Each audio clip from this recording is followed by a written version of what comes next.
次は本日最後のセッションとなります。Bitcoin and Geopolitics、ビットコインと地政学、国家と地方自治体のビットコイン戦略です。こちらのセッションでは世界で初めてビットコインを法定通貨に採用し、国家戦略の中枢に添えているエルサルバドルと、ヨーロッパで初めてビットコインを実質法定通貨に採用したスイスのルガーノ市を例に、ビットコインがもたらす経済的、社会的な利益を紹介します。スピーカーは、まずエルサルバドルビットコインオフィスのマリオ・フラメンコさん。ビットコインの教育・普及およびプログラムを世界的に展開するプラン B ネットワークディレクターのジャコモ・ズッコさん。そしてモデレーターは各国政府のビットコイン戦略立案を支援するジャン3の CEO サムソン・モウさんにお願いしております。大きな拍手でお迎えください。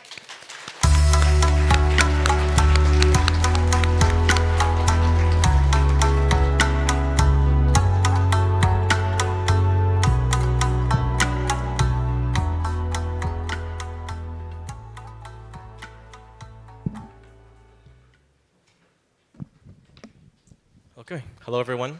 It's great to be here in Tokyo. We'll be doing a little bit of talking about nation states and geopolitics and Bitcoin.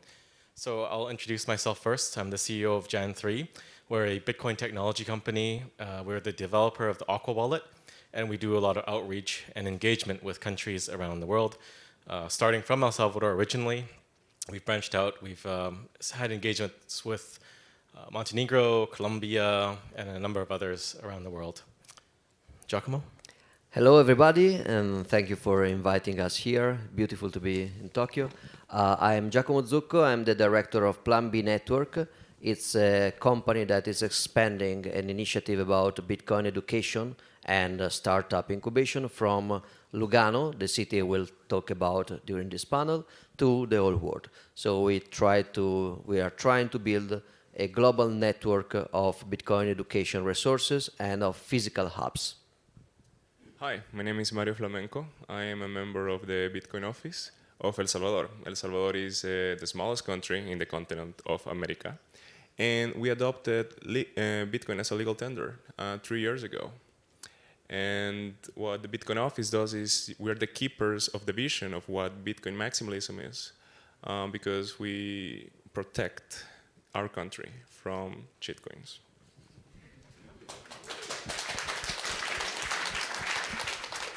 We're allowed to say that, right?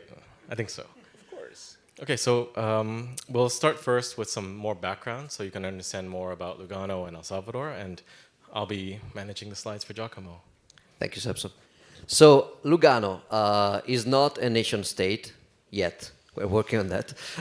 It's just a small city in the Italian part of Switzerland, as you can probably say from my English accent. I'm originally from Italy. And Lugano started with the initiative of adopting Bitcoin as a legal tender, but as a town, as a city, cannot really do any legal tender law. So what they did is basically to accept Bitcoin for every kind of municipality-connected cost or expenses, so you can use Bitcoin to pay for town services or town taxes and stuff like that. And they created a campaign to bring local merchants to accept Bitcoin. So far they onboarded 350 merchants. It doesn't seem like a lot, but Lugano is a pretty small city, so it's actually a pretty dense concentration of Bitcoin accepting businesses. And they go from any category of, like you can buy a car in Bitcoin, literally, I did.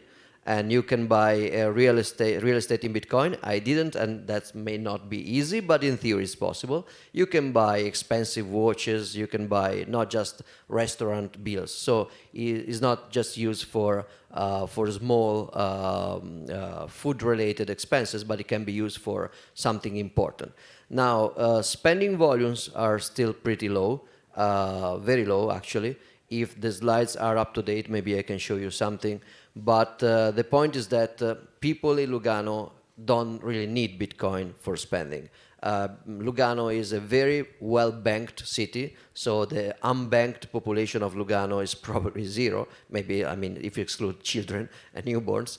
And Sometimes everybody, you get unbanked. yeah, yeah. So I'm the only unbanked person in Lugano, and so everybody has a credit card. But also at the same time, Lugano is a pretty cash-friendly place. So you can use cash for everything. You will not be rejected by merchants if you buy something very expensive with cash. There is no cash restriction. So everybody who wants more privacy or concern about banking information leaks, they can use cash, or you can use credit card. So it's not really needed for a transactional point of view, but it's interesting nonetheless because it managed to attract people there to spend Bitcoin from places they cannot, or they cannot easily. So in Lugano, the purpose is to create a concentration of possible Bitcoin spenders. You don't need to see a huge spike in local transaction for it to make sense. You just need a few people from Russia, from South America, coming in and buying their house, their car, and their daily purchases in Bitcoin. That will not tilt the balance of general spending, but it will change a lot the local economy by making this city attractive for something. Lugano is a city that has a rich cultural history, but its financial importance was mostly connected with, let's say, cash flow coming from Italy. And that's over for a number of reasons, or almost over, and now is searching for a new mission, a new soul. And Bitcoin didn't really help from the point of view of numbers of transaction, but also as a narrative, giving the city a narrative, putting the city back on the map, bringing in VC investments. There are like now two funds, 50 million francs, which is basically a little bit more than 50 million US dollars, and 100 million for startups connected to Bitcoin and peer-to-peer technology. And also there are many startups in the Bitcoin ecosystem, and not only, which are relocating to Lugano, not because they have good tax treatment, they do, but in Switzerland generally is not even the best tax treatment you can have. Some German cantons like Zug are famously even more favorable, but you can actually get a very good ecosystem. You go around and you see Bitcoiners. Slide, please. And okay, this is the last one. So it's basically the two things that we organized in Lugano over the years has been three Plan B Forum. The conference that will be held in October 25-26 will be the third one. And it's a big conference with a lot of very good content. And there is also, there has been the Lugano Plan B Summer School, a summer school held during the summer to teach students from all around the world about Bitcoin. Recently, this initiative expanded, click, and now we have basically a new conference in El Salvador in January 30-31, 2025. It's still organized by the same promoters, so Fulgur Venture and Tether, but it's now in El Salvador, but it keeps the same brand and is also thought in order to make San Salvador and Lugano be perceived as twin cities. So we are trying to build some kind of Bitcoin-based diplomacy here among the two cities. And from the Plan B Summer School, with Plan B Network, the company that we created, we expanded to a global education program, which is called the Plan B Business School and the Plan B Technical School, where we train business developers and software developers once a year, and we also give away certificates from the intensive bootcamp. So even if the transaction side, the spending side is not what the city is known for, and it cannot be what is the city is known for. Not every place is the same. In one place you can have a problem with cash because cash is not allowed, or a problem with credit card because credit cards are not are not spread around the population. Lugano has neither those problems, but it established itself as a Bitcoin hotspot by becoming a little bit like the place to be to organize Bitcoin startups, for example, in Europe, especially thanks to the connection with the Tether ecosystem and the Fulgur ecosystem. I don't know if there is another slide, maybe not. Yes, so this is in a slide in Italian, but the numbers are still pretty universal, which is the change in engagement of the town council, let's say, social media channels, but also the traditional newspaper mentions. So you can see the number increasing from basically 418% from the launch of the Plan B initiative. So basically, as I told you before, even if people will not spend Bitcoin a lot, the fact that the city can accept Bitcoin is enough to create a new narrative, a new perception, a new goal, a new symbol for the city itself. There may be another one. Yeah, so this is the distribution of the new mentions. As you can see, initially before this launch, most people talking about Lugano were from, I mean, unexpectedly there were more people as an absolute number in the United States than in Switzerland, but that makes sense because of the population difference, and then somebody in Italy and not much else. Now you have a big increase, especially in the United States. Even in Switzerland, you can go from 844 mention pre-launch in the same time period to 7,270. So a big increase, but especially let's call it international because of the buzz around Bitcoin. Now we have to move from the buzz to the reality. So now we have to make a real change. We have to turn Lugano into a place where you can actually go and buy everything in Bitcoin if you have to. Otherwise, keep your Bitcoin and spend your fiat devaluating shitcoin. More slides? Yeah. I think it's over. Yeah. So I went with gold for mine. And Bitcoin nation state, how did it happen? I was told to explain as much as possible how is it that it happened, give context of what El Salvador is. Well, El Salvador is the smallest country in the continent. It was the most dangerous country in the planet. Now, it is very important to mention the fact that now we are the safest country in the Western Hemisphere. We are closer in safetiness for 100,000 to South Korea and Japan than to Canada. Canada is like, how much was it? Like 2.5 deaths per 100,000, and we're like 1.2. And South Korea and Japan are around like 0.9. So and what does that have to do with Bitcoin? It has to do with my president, President Nayib Bukele. And because Bitcoin is something about a spiritual thing. It's not just money. It's a way of thinking. Because the reason why we Bitcoin is because the financial system is fucked and the banks are fucked. And they create the state of living of the whole humanity. And it's a horrible state. And it comes, well, we can track it down to like a bunch of things, and it could be like politicians are corrupt, or the banks are corrupt, but you know, like the banking part is kind of like a very important nuclear part. And it comes down to, well, corruption and a spiritual way of expressing yourself when you are in a leadership position, like when you're a politician, when you're someone that has power.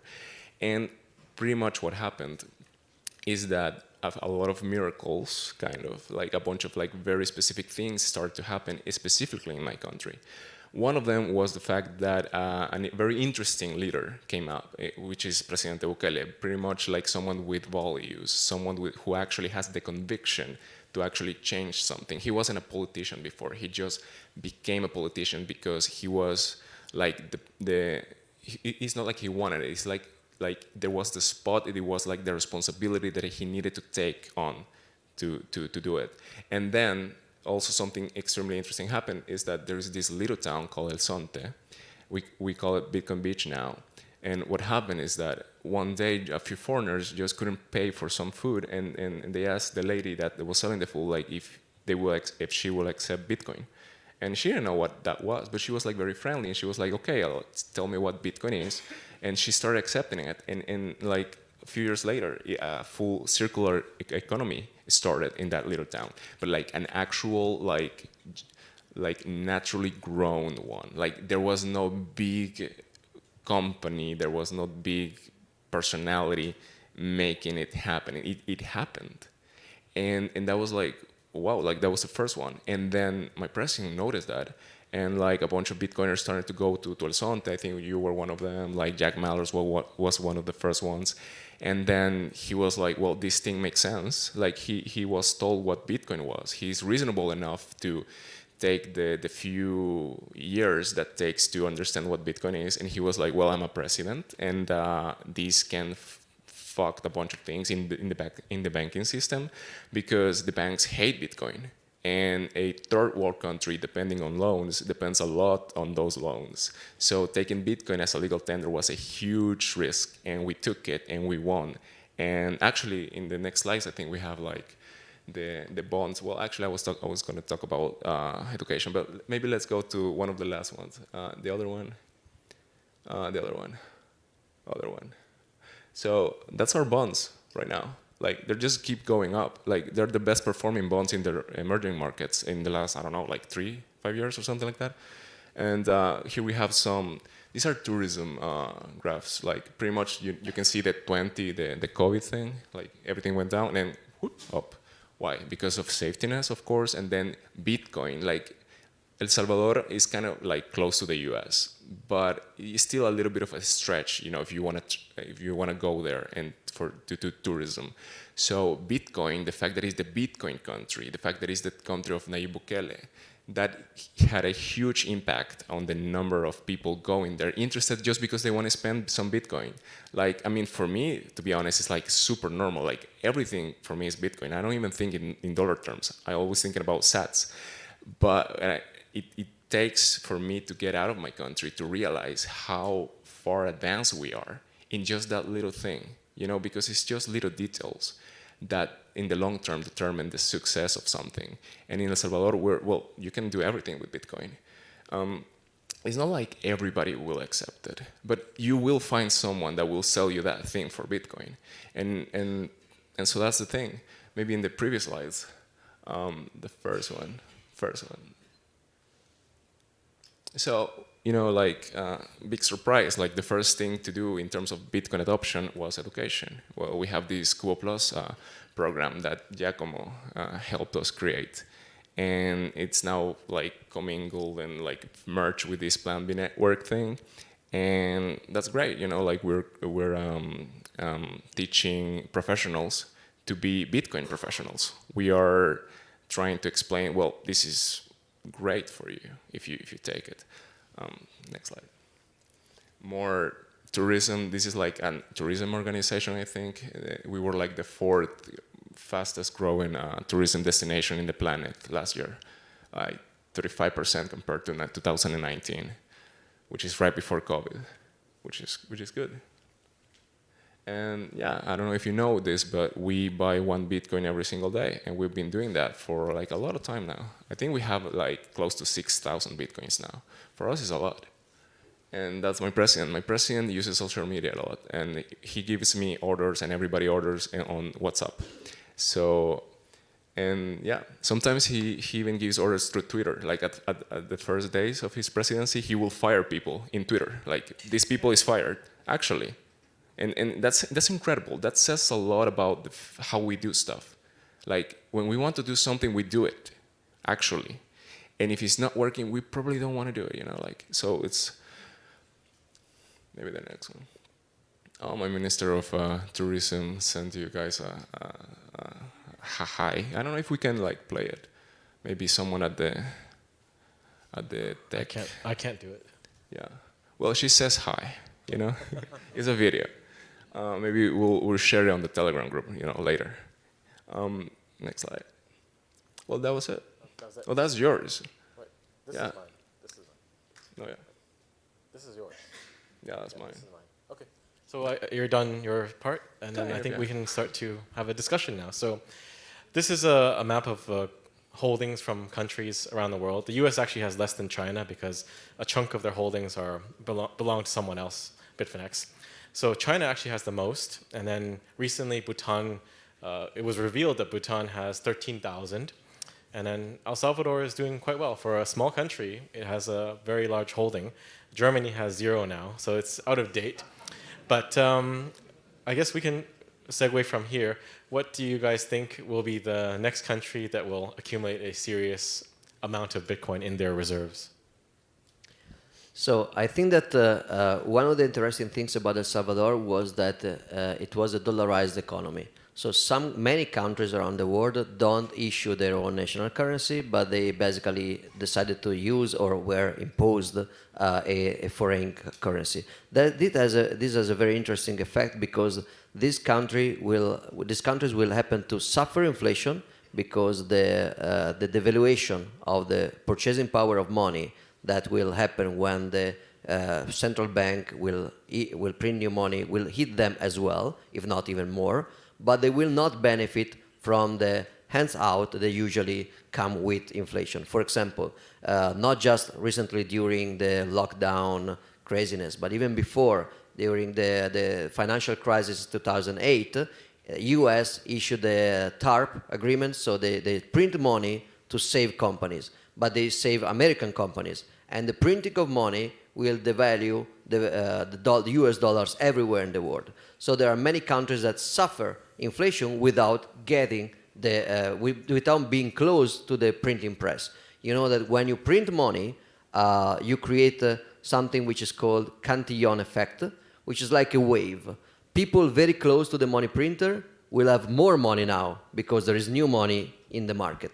People very, very far away will now be robbed because they will not receive the money, but their prices will go up. So their purchasing power will go down. And somewhere in between, you have a neutral zone that will basically, where the two phenomena will basically compensate each other. And dollarized countries are countries that are very, very far away from the printing press. So they are the countries that are having a net loss for any new issuance of money printing, basically. There are many of those. In Latin America, El Salvador was not the only one dollarized economy. You have big economies like Panama. You have economies like Ecuador. You have some economies that are mixed because you have a local currency which is pegged. Even the Euro zone has some countries like Capo Verde in Africa is a country that is forced to use the euro, so as to suffer the euro inflation without benefiting from the airdrops.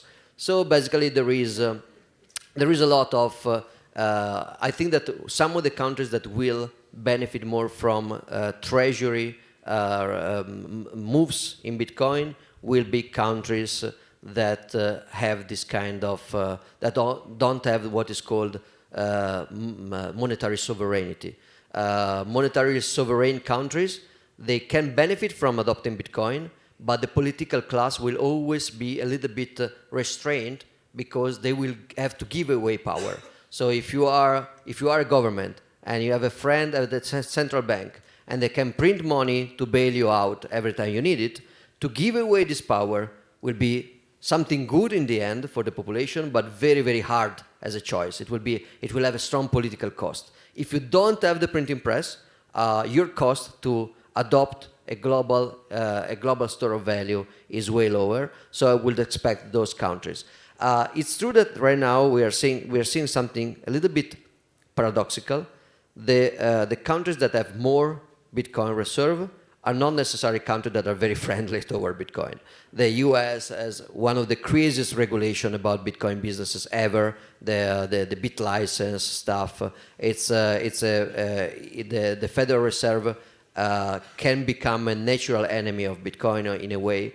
Yet they have the biggest stack. And China also, there was the famous ban of Bitcoin back in 2016, and again the Bitcoin mining, and yet they have a very huge stack. So the friendliness toward Bitcoin, philosophical and ideological alignment with Bitcoin doesn't reflect necessarily the amount, but over time I think it will. I think that this alignment will be more clear. Samson gave a good example with Germany. Germany happened to have a lot of Bitcoin. They were ideologically not aligned, and now they will have fun staying poor. So I think that eventually the philosophical alignment will be reflected more in the treasury stock. Lugano is not a nation state. It cannot do Bitcoin treasury as a city for legal reasons. What we have to do now is to escalate and orange peel not just the city, but also the canton and the confederation. And we are working on that slowly. There's Samuel in Switzerland is working on tabling legislation for a referendum, or trying to secure a referendum to make gold a reserve asset, I think, for Switzerland. But on that note, technically you don't need a referendum because you can have foreign currency reserves, and because Bitcoin is the currency of El Salvador, technically, can't you just do it right now? That's a very good question. I don't know the answer. I guess that probably what you need is somebody like some constituency with some balls trying to make a legal case about that. It's true that every institution, organization that can hold foreign currency now can hold Bitcoin as the currency, official currency of El Salvador. That said, the technicalities may get in the way because the way the Bitcoin law was passed, according to some lawyers I discussed it with, is not exactly the adoption of Bitcoin, but the extension. So basically, there is still the local Salvadorian currency is not dead. It's just pegged to the dollars and called the same as the dollar, and then Bitcoin entered in a way which is not extremely clear. So I guess that this boils down to legal precedents. If we can make the case that the Lugano city can do it, and we find somebody with the strength and the courage to fight against the adverse regulation, if they can win, that could create a strong legal precedence for everybody. So yeah, that's a very good idea. Well, Mayor Folletti seems to be a very strong personality. I think he could Let's do it. Let's do it. Let's do it. Tell Paulo. So Mario, what do you think? Who's the next country? Well, it's gonna have to be the one that cannot hold the burden anymore, because not having Bitcoin is being burned. It's like it's having pain. So there's people that like that. There's like people that like pain. Actually, that's something that Max Kaiser would say. And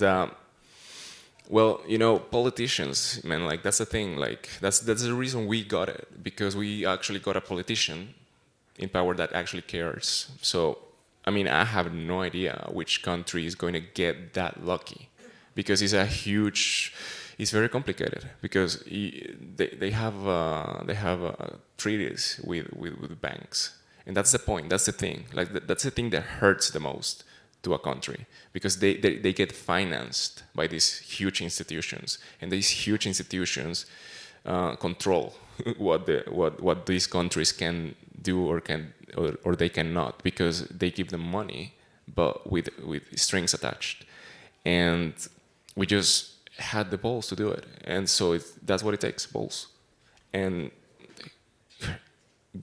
having enough of like pain, like being like not anymore. Something ironic just came to my mind, that when the Bitcoin law was announced, I remember that I was commenting with my wife, and I was actually I was considering a nothing burger, because I explicitly said, well, that's nothing. Japan already declared Bitcoin a legal currency a few years ago, because I didn't understand that what they were doing was actually making it a legal tender. But there was already a precedent in Japan about regulating Bitcoin as a currency. So I think that I'm not an expert by any means, and I think that you will meet a lot of experts on this matter around this conference. But I think that this country may be already on some good direction from at least legal precedence point of view, because of this choice very, very early on to recognize Bitcoin as a form of currency, at least. I don't know what are the implications, and I don't know, especially going back to Samson's point, what is the implication from El Salvador's choice on Japanese legal framework, how the two interact, because now Bitcoin is also a foreign currency officially. So yeah, it's very interesting. Also, just to mention it, like we don't regulate Bitcoin because Bitcoin cannot be regulated. We just accept that the customer, like the people, has the right to be protected under the consumer laws if they purchase something with Bitcoin. You know, that's the whole thing. It's just for them to not be scammed. Yeah, there is no. You don't have to imagine that somebody in El Salvador will be forced to accept Bitcoin if they don't want.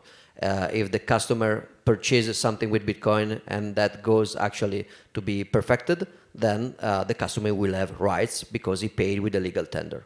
Yeah, because like I've heard stories about other countries that someone buys something on the internet with Bitcoin and they never get it, and they go to the police, and the police just jokes about them, and they're like, "Yeah, go to the Ministry of Bitcoin; they'll fix it for you." That doesn't exist, right? So that's the joke. All right. So one of the reasons I started Gen 3 was I think it's very unique that El Salvador adopted Bitcoin in such a bold fashion and on so many levels. But my theory is that we need more countries that adopt Bitcoin. You know, cities, cantons, great. But more countries will be ideal because that will help to cement Bitcoin as money around the world. Now, there's a very tight timeline, actually, if you think about it. I mean, there's two possibilities that play out. One is that organically it happens on its own. The other is that people like us or others in the audience that are working actively to engage with governments can make it happen. But you know, President Bukele probably won't serve a third term after this. We'll see. I'm hearing likely not. But no I think we have to plan for the eventuality that you will have a change in government or a change in even the municipal, the mayor in Lugano. And the question is, could El Salvador survive without President Bukele? Because there's a cult of personality there, obviously. You know, I'm planning like the guerrilla war already, man. Like if it doesn't, something happens, we'll keep Bitcoin legal tender. Like we'll die in that hill, man, in that volcano. That's the hope, I think. But if it's somebody else, can the country continue on that path without him? And I guess you can go first, and then Giacomo for Lugano. I have no idea. I mean, obviously, he's a very strong figure. And a bunch of things rely on the fact that he's a very strong figure. He's 5 years in the future. I don't know, like, maybe, no, I don't want to be the president. But, I mean, someone has to come up, like, there's, someone has to follow, it's true. But, actually, I do know for a fact that he is changing things in a way that keeps the things that he's creating a certain, like, he's changing laws in a way that it will make permanent the most possible all the good things that we're changing. Like it's like a political science thing. Like that he's like he has that in mind, definitely, number one. But yeah, I do accept that there has to be a very strong leader. We still do not know who that leader is, but we have 5 years. Over than that, I don't know, man. I don't know where I'm going to have dinner tonight, so I don't know what's going to happen in 5 years. I think it would be a good indicator if, when people talk about El Salvador, it's not just President Bukele. Like they can speak of, a few other people that can speak well on Bitcoin. One of my students, she's going to be a president in 15 years because she's very young. But, like 15 years in the future, we just need to figure out the next, from 5-10 years, that decade. I don't know. But we'll figure something out, man. Like, we'll figure it out. We'll run for office. Like, okay. Actually, he can do it. You could. You have the passport now? Well, not yet. We will. We can discuss. Mm-hmm. Before talking about Lugano, because it's less romantic, we don't have volcanoes to die on, just like little mountains. A quick comment about El Salvador as well. I think that what is very interesting to think is also game theory. A political change has a lot of reputational risks, while keeping something that changed before the same has lower risk. Bukele already took on most of the risk for this kind of action. So whoever comes later, to just keep something running it may has a cost, especially if the Fed comes to convince you otherwise, but still it's easier to keep something than to create something. The second point is that most of the effects of Bitcoin, also from the point of view of treasury, for the way price goes, increasing in an important way every 4 years, is a very long-term bet.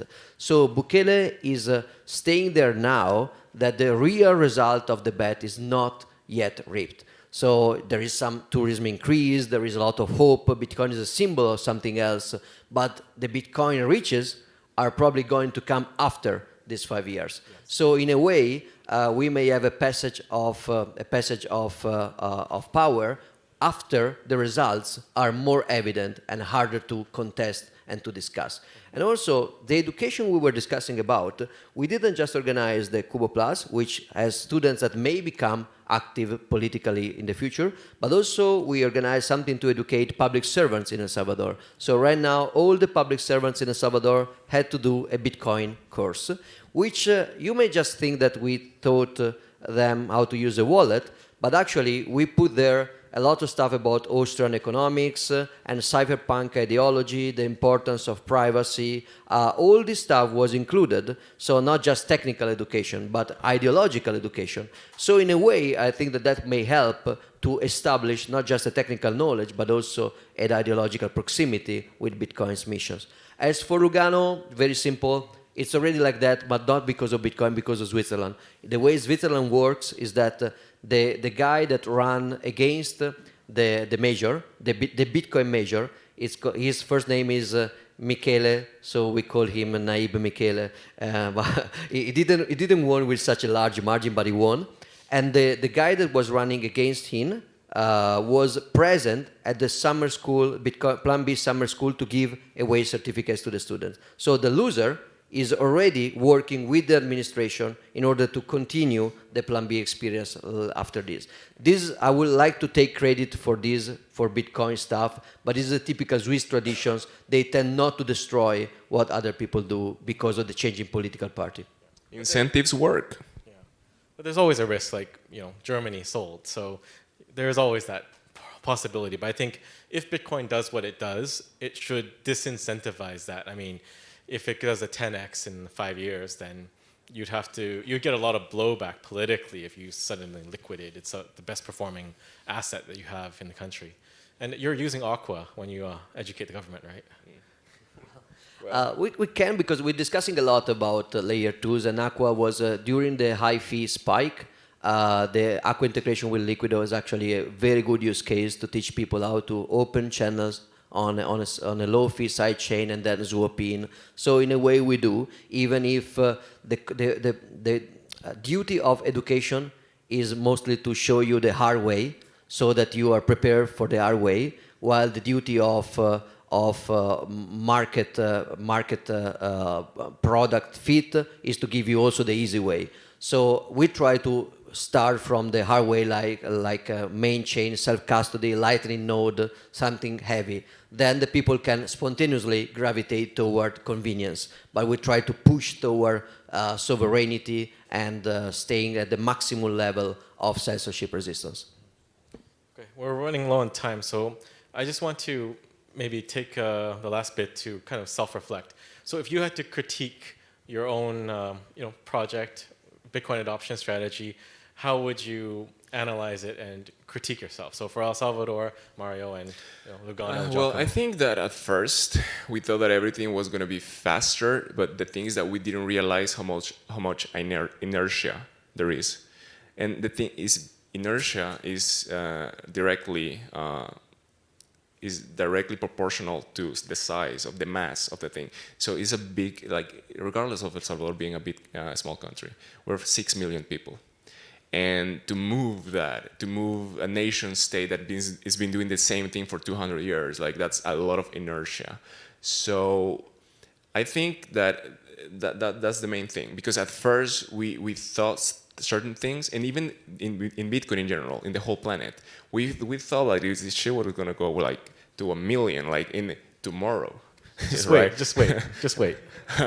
Right. So So that's the thing. Like, I mean, I do believe that we're going as fast as is actually physically in the laws of physics possible. Like, actually, it's just that we're such a small, like, living creatures. Like, we don't have enough low time preference to really get how really fast we're going.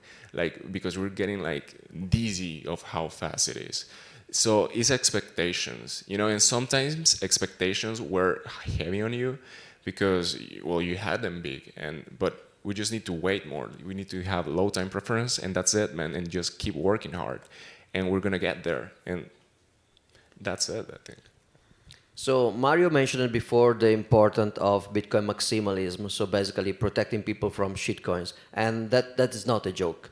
The problem is that, as Mario said, Bitcoin is not just a tool. Sure, it is a tool, it is a technology, but every important tool can also create a subculture that goes with the tool. If you think about, you can all drive a bike, but that doesn't mean you are a biker, that dresses up as a biker, or you can go on a skate without being a skater. So a Bitcoiner is not just a user of a tool, but sometimes also a participant in a subculture. And this subculture has some kind of main points about, for example, low time preference, which is also connected with money, of course.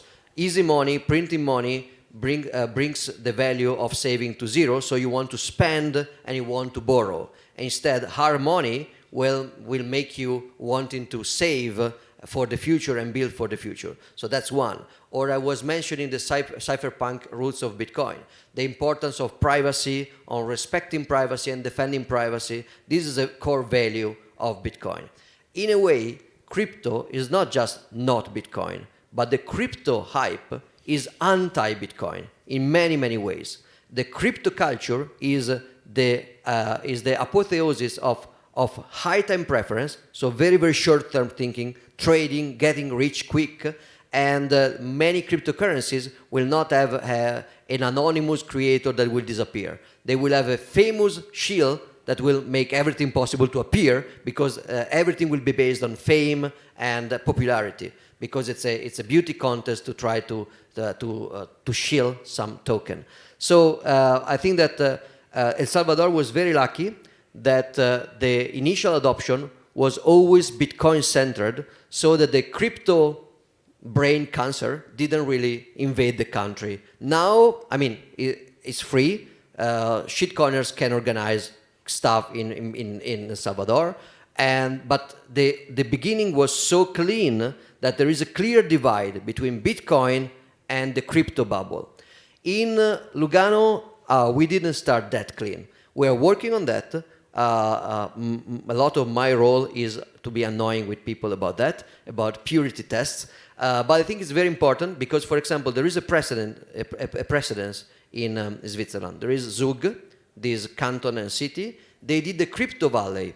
It was cool because it was good regulation, very friendly. But the result was basically a desert of real startup, and people was mostly mailboxes with 100,000 shitcoin scams, so Ponzi schemes basically. So that was done already, and adding a new crypto thing doesn't add anything. Crypto places, crypto cities, crypto valleys has been tried already. It's also like, old sounding. Something new is a Bitcoin city, is a Bitcoin valley, is a Bitcoin island, is a Bitcoin country. So Plan B in Lugano started off a little bit ambiguous on that a few years ago, but now we are working hard on fixing that. Yeah, there's no second best. 15 seconds for something. My president grows coffee. I brought coffee signed by the president, and I'm going to auction it tomorrow for charity. So just for anybody interested, we'll send information on the Telegram group. All right. Oh, we have 2 more minutes. Yeah. So yeah, it keeps growing, man. So we have more.